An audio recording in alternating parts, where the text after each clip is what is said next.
OMG, Kimi, may pasaring at patama nga ba sa nobyong si Sian Lim?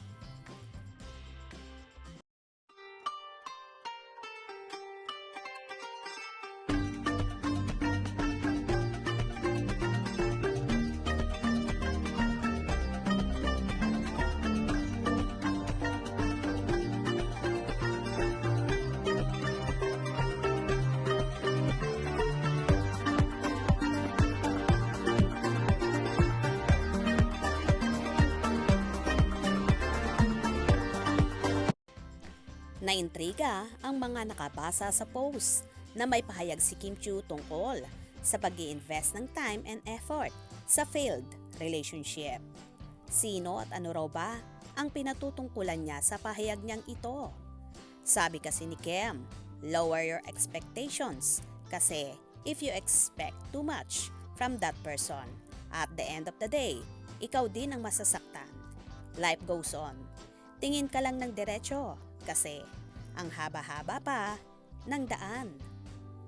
Ang dating nito sa mga nakabasa, kundi man break na sina Kim at Sian Lim, may problema sila sa kanilang relasyon. Kaya lang, wala pang opisyal na pahayag ang dalawa at si Sian nga, nananatiling naka-off ang comment box ng kanyang Instagram. Matagal na rin siyang hindi nag-a-update, talagang nananahimik siya. Samantala, may kumontra sa pahayag niya, nababaan ang expectations. Mali raw yon.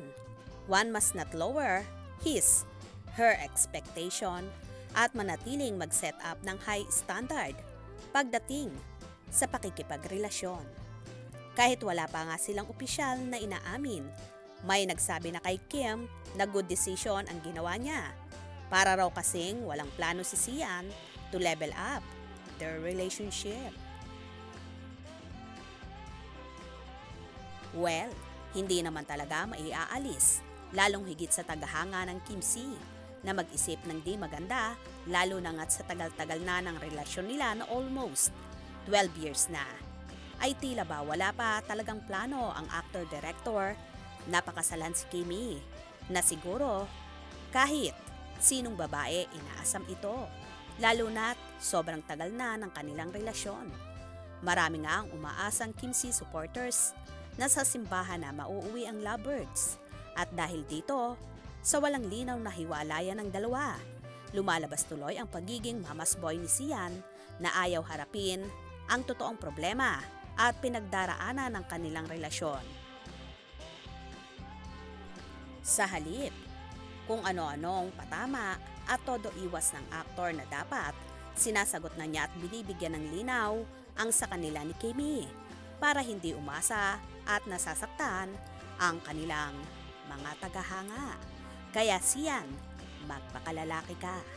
Kaya naman tumutok at wag na wag pahuhuli sa mga maiinit na kaganapan. Anong inyong magiging reaksyon sa bidyong ito?